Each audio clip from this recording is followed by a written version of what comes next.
Coucou tout le monde, bonjour à tous, j'espère que vous allez tous bien, j'espère que vous préparez comme vous pouvez votre examen. Beaucoup d'entre vous passez comme ça une période pas facile, c'est-à-dire c'est la période du Ramadan. Courage à vous, vraiment force, courage à vous. Alors aujourd'hui, qu'est-ce qu'on va faire? On va continuer sur les matières non professionnelles, d'accord? Alors, si c'est la première fois que tu tombes sur cette chaîne, je te dis déjà merci de prendre ton temps, de regarder, d'écouter. J'espère qu'à la fin, franchement, tu trouveras gain de cause. Si tel est le cas, n'oublie pas de t'abonner pour ne pas rater les prochaines vidéos. N'oublie surtout pas de mettre un pouce bleu, un commentaire, pourquoi pas. D'accord? Pour ceux qui sont déjà abonnés, franchement, merci.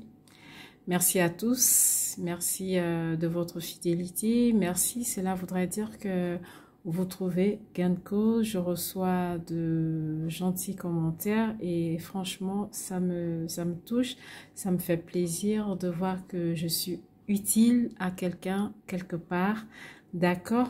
Et vraiment, merci à tous. Alors, n'oubliez surtout pas de partager. Beaucoup partagent et franchement, merci. Beaucoup partagent, beaucoup mettent des pouces bleus. Merci, merci, merci. Je ne saurais vous dire merci. Alors, nous allons faire un petit point sur l'épreuve de l'année dernière. D'accord? En français. Donc, vous savez, vous avez une partie orale et vous faites également l'écrit pour ceux-là qui passent toutes les matières. Tel était mon cas l'année dernière. D'accord? Alors, pour cette épreuve, vous savez, elle se déroule sur 2 heures et elle est faite en 2 parties. La première partie, vous allez avoir une partie questions. Les questions vont être basées sur le document que vous allez avoir. Donc, vous allez avoir un texte. Vraiment, prenez le temps de bien lire le texte. Vraiment de bien vous imprégner de la situation. Cela vous permettrait comme ça de vraiment aborder les questions sereinement. Ensuite, cette partie, elle est notée sur 10. Vous allez ensuite avoir une partie B. La partie B, donc la partie B, d'accord, compétences d'écriture. Cela dépendra, ça pourrait être un dialogue, une dissertation, un journal, j'en sais-je. Donc, tout dépendra, d'accord, mais ce sera à vous cette fois-ci de rédiger dans tous les cas. Cette partie portera sur l'écriture, d'accord, et elle est notée sur 10. Ce qui vous fait du coup un total de 20 points. Franchement, si vous pouvez, faites tout pour avoir un maximum de points sur la partie A, la partie se reportant aux questions. Elle n'est vraiment pas difficile. En tout cas, ce qu'on a vu l'année dernière, c'était vraiment abordable. En tout cas, je parle pour ma part, d'accord? C'était abordable. Donc, faites tout. Par exemple, allez-y chercher 8, pourquoi pas, sur 10. Et si vous pouvez, 10 sur 10, hein, why not?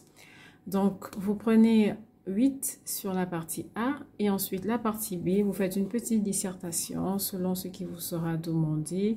Allez-y chercher, on dit comme ça, 2 points. Et là, du coup, vous faites le ratio, 8 plus 2, ça vous fait 10. Et vous sortez avec un 10 sur 20. Donc, c'est vraiment possible. Donc, nous allons faire un petit point sur cette épreuve, d'accord? Donc, vous aviez comme ça une image de 3 personnages, d'accord? Le personnage principal ici, bien évidemment, c'est Marilyn Monroe. Je pense que vous la connaissez tous, d'accord? Donc, vous avez ces 3 personnages dans une loge de coiffure, d'accord? Et ensuite, il y avait également un texte. Donc, vous aviez comme ça un texte. Franchement, c'est de prendre le temps de bien lire, vraiment bien lire le texte. Le texte était composé de lignes, d'accord? Et également, il était fait sur 3 paragraphes. Généralement, les paragraphes permettent de faire une intro de la situation, un développement et pourquoi pas une conclusion. Donc là, vous aviez ce texte en 3 parties, d'accord? Et chaque partie était composée de lignes. Donc, il y a des endroits où vous avez Par exemple, si je regarde la première partie, d'accord, le premier paragraphe, vous avez à la fin la ligne 5, d'accord? Cela voudrait dire que la ligne qui vient tout juste après, ce sera la ligne 6 et ainsi de suite jusqu'à la ligne 10. Donc, c'est vraiment important de bien repérer les lignes. Vous allez comprendre pourquoi à la suite, d'accord? Donc, après, vous allez avoir le texte, je pense, il finissait parce que là, on a le numéro 25 au niveau de Godish et 25, 26, 27, 28. Donc, ce texte, il avait 28 lignes, d'accord? Et après, vous avez tout en bas, vous avez un petit lexique. C'est important vraiment de lire les mots qu'on vous donne parce que ça vous permet de... Je prends un exemple, d'accord? Sur la ligne 25, vous avez le mot Godish. Si vous ne savez pas c'est quoi, ben vous avez la chance tout en bas, d'accord? On vous l'a mis. Donc, au-dessus de Godish, vous avez un petit chiffre, le chiffre 4. Comme si on pouvait faire exposant 4. Donc, vous avez le chiffre 4. Et si vous vous reportez aux définitions de mots qu'on vous a donné en dessous, ben vous avez au numéro 4 la définition ergodish, d'accord? Donc, un ergodish, c'est tout simplement un air stupide. Et vous avez d'autres mots comme ça. Donc, prenez le temps de bien lire, de bien comprendre, de vous imprégner vraiment de la situation et pourquoi pas en même temps de regarder les définitions des mots qu'on vous a remis. D'accord? Et là, vous allez voir, vous allez passer tout de suite à la partie 1. Donc, cette partie, c'est la partie compétence de lecture. C'est tout simplement de la compréhension, d'accord? Et là, on vous pose une question qui a 2 points. On va y 2 points, comme ça. On vous demande tout simplement de donner le nom de cette personne et indiquer son métier. Les lieux où l'on pratique ce métier sont-ils les mêmes dans le texte et l'image? Donc, vous avez vu, je vous ai présenté l'image. D'accord, 3 personnages et il y a un texte. Donc, on vous demande si ces lieux où l'on pratique ce métier, si ces lieux sont les mêmes dans les 2 textes, dans le texte et dans l'image. Donc, si vous prenez le temps de lire le texte et de le comprendre, vous allez voir que c'est simple. La réponse ici, donc le nom de la personne, c'est tout simplement Gladys Rasmussen, j'espère que je lis bien, d'accord? Donc, elle est coiffeuse, donc son métier, d'accord? Elle est coiffeuse, d'accord? Et on peut tout simplement dire ici que dans le texte 1, la coiffure s'exerce dans un loge d'actrices, d'accord? Et dans la partie 2, donc dans le texte, la coiffure, en fait, elle se fait dans un salon de coiffure. Du coup, eh ben, ils pratiquent bien le même métier, que ce soit dans le texte ou que ce soit sur l'image observée. D'accord? Donc là, c'était 2 points tout bien donnés. Ensuite, on voyait le texte 2, on nous disait qui le pronom vous désigne-t-il dans, comment ça s'appelle? Dans le texte, d'accord? Donc ici, il suffisait tout simplement de répondre que le pronom vous, en fait, faisait référence au client, d'accord? Donc ici, c'était le client. Le client, c'est qui? Eh bien, le client, c'est le lecteur, d'accord? Donc, la personne qui allait au salon de coiffure pour se faire couper les cheveux. Donc, c'était le client, c'est le lecteur. Ensuite, tout en bas, vous aviez un tableau qu'il fallait remplir.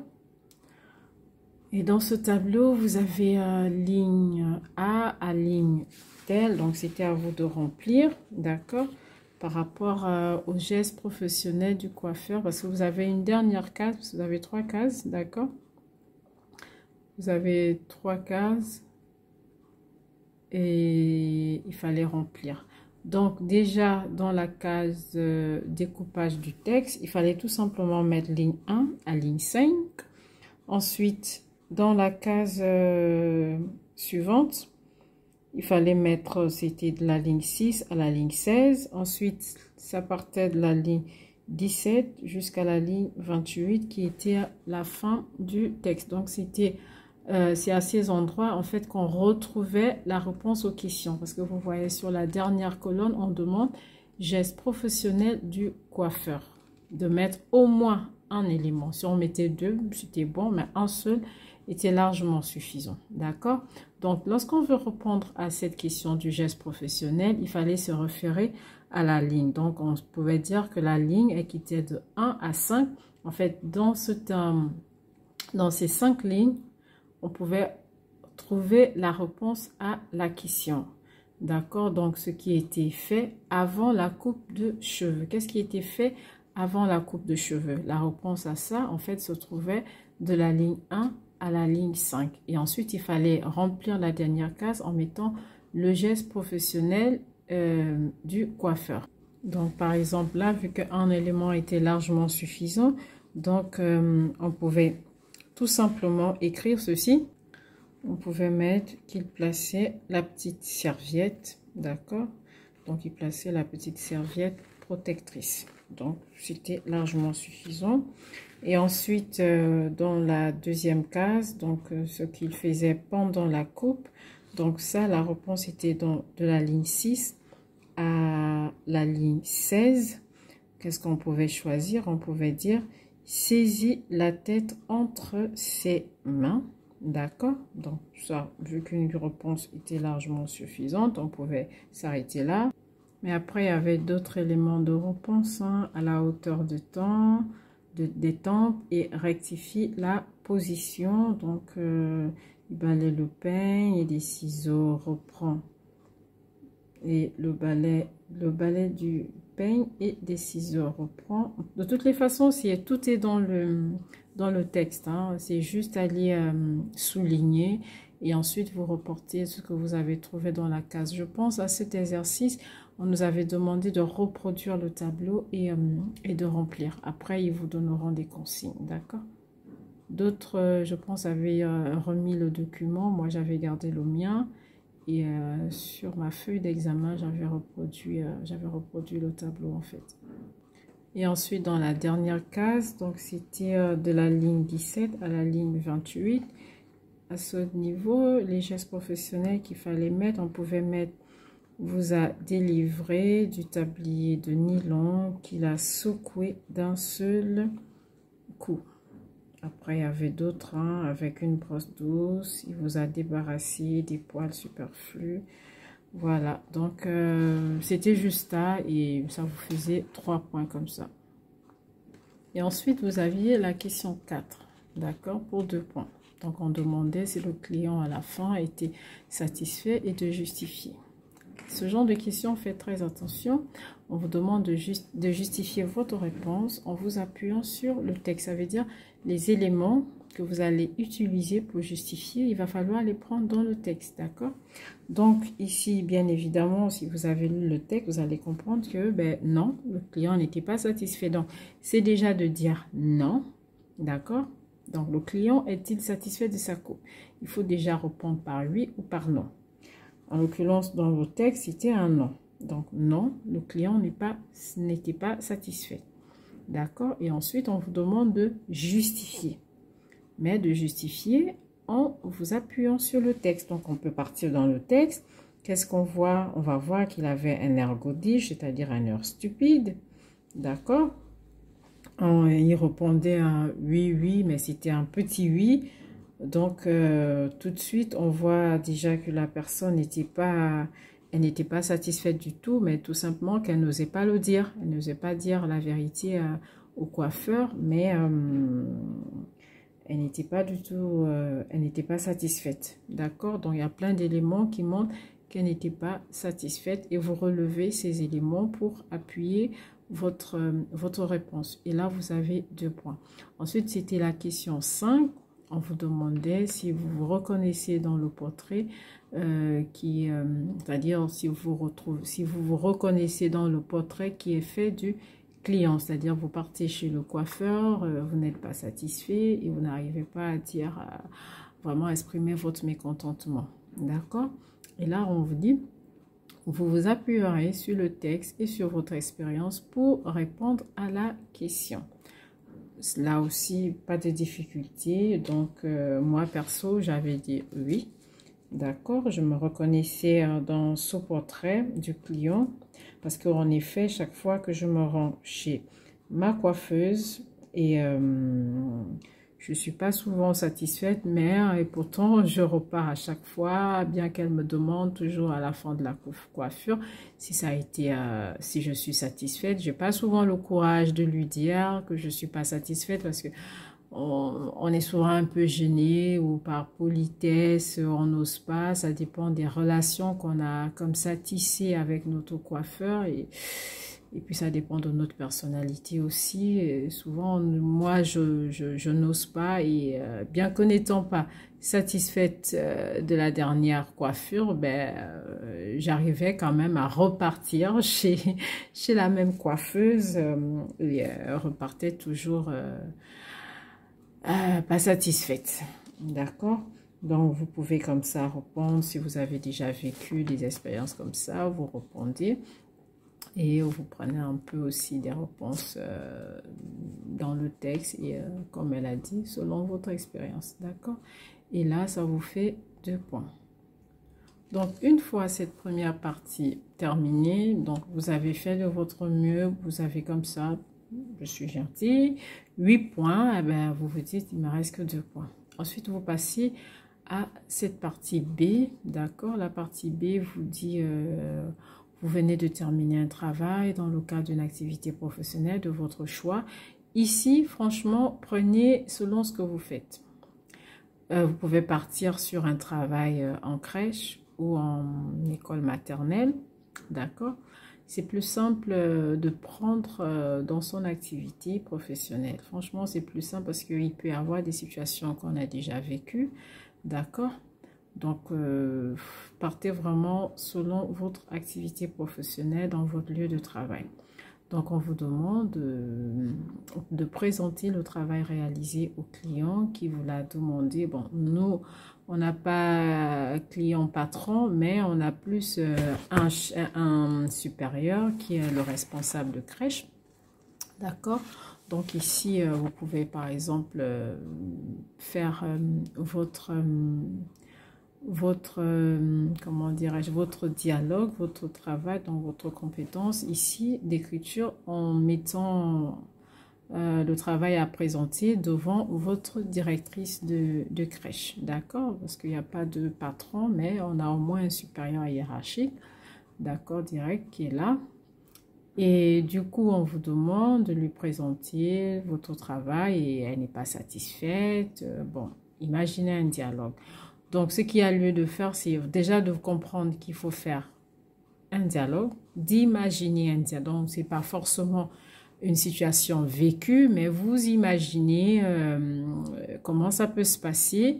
Voilà pourquoi je vous disais tantôt vraiment de vous baser sur votre activité professionnelle. Donc, ça peut être un problème avec un parent, avec votre directrice de crèche, je sais pas. Donc, imaginez vraiment, vraiment selon l'activité professionnelle, d'accord, exercée. Et le dialogue, donc dans le dialogue, il faut déjà savoir qu'il faut avoir des tirés. Parce qu'à chaque fois que vous allez passer d'une personne A à une personne B, il va falloir notifier telle personne a dit, telle personne a dit, d'accord? Aussi dans ce travail, on vous a demandé, je pense, de faire 20 lignes, je ne sais plus, voilà, une vingtaine, 20 à 30 lignes. Ça a l'air comme ça difficile, mais en fait, c'est pas difficile si le travail il est bien structuré. C'est-à-dire, vous faites une intro, un développement, une conclusion, un peu comme vous avez vu dans le texte de base. Vous voyez, le texte, il a été fait en 3. Et bien, pareil, vous faites en 3. Vous faites une petite introduction de la situation. Voilà, la directrice de crèche m'a demandé de mettre en place, je ne sais pas, une activité peinture, non, une activité cuisine, voilà, avec certains enfants et leurs parents pour la semaine. Donc, et puis je vais venir présenter comment est-ce que j'ai structuré, comment est-ce que je compte structurer cet atelier. Donc, déjà, vous pouvez partir sur une idée comme ça, d'accord? Et après, vous pouvez voir pouvez déjà imaginer qu'est-ce qui pourra ne pas plaire à la directrice.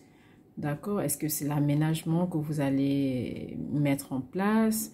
Est-ce que c'est le nombre d'enfants que vous souhaitez avoir pendant cette activité? Est-ce que c'est l'heure à laquelle vous souhaitez mettre en place cette activité? Est-ce que c'est le lieu? Donc, vous essayez de voir quels pourront être, en fait, comment est-ce que je peux le dire? En fait, les éléments sur quoi la directrice pourrait ne pas être d'accord avec vous, d'accord? Et de l'autre côté, vous préparez aussi votre contre-argument, d'accord? Et ensuite, donc, après avoir fait une petite introduction, donc, comme je disais tantôt, voilà, la directrice m'a demandé de mettre en place une activité cuisine avec des enfants et certains parents. Donc, voilà, une tâche que je me suis mise à faire. Et quand je vais pour lui présenter mon plan, j'ai été stupéfaite de voir que la réponse était non, et vraiment d'un non ferme. D'accord? Donc, ça peut être une introduction comme ça. Et puis, dans le développement, vous essayez maintenant d'argumenter. Une fois, je lui ai présenté le travail. Elle m'a répondu d'un non ferme. Et puis vous mettez un tiret, vous mettez un deuxième tiret pour dire, et je lui expliqua d'un ton vraiment doux ou un ton calme pour lui dire la raison pour laquelle j'avais choisi ce nombre d'enfants, pourquoi est-ce que j'avais choisi telle heure. Elle me répondit vraiment avec un regard, je sais pas, fermé, me disant que c'était pas possible à cette heure-là, il y avait trop d'enfants, et je reprenais en lui disant sur un ton calme que j'avais choisi cette heure justement parce qu'il y aurait moins d'enfants, parce que tel parent aime bien faire la cuisine. Donc vous voyez, vous essayez d'argumenter comme ça dans le développement, d'accord? Vous mettez et après dans la troisième partie qui va être la conclusion, vous essayez de trouver une solution, d'accord? Donc après avoir joué aux arguments de la directrice et les vôtres pour essayer de renchérir derrière, vraiment pour expliquer pourquoi est-ce que vous avez choisi telle ou telle heure, tel ou tel enfant, d'accord? À la fin, il faut bien trouver une solution. Vous faites une conclusion, vous finissez soit une note négative, soit une note positive, tout dépendra de vous. Mais il faut forcément une conclusion et dire par exemple qu'au final, elle a été conciliante, elle a bien compris mes points de vue, on s'est mis d'accord et l'activité a bien eu lieu à telle heure, à tel endroit. Les parents étaient satisfaits, les enfants étaient contents, c'était vraiment un moment de partage, les enfants ont appris à faire ceci, cela. Donc vous voyez, quand c'est dans votre activité professionnelle, vous allez facilement trouver des arguments. Donc voilà, j'espère que cette vidéo va vous éclaircir un tout petit peu. Je ferai une autre vidéo, d'accord, pour un autre sujet, parce que la compétence d'écriture est souvent un peu difficile et on pourra avoir un autre exercice. Et voilà, sur ce, je vous dis merci, merci, merci, merci et à très bientôt pour une prochaine vidéo et courage à tous. Merci, au revoir.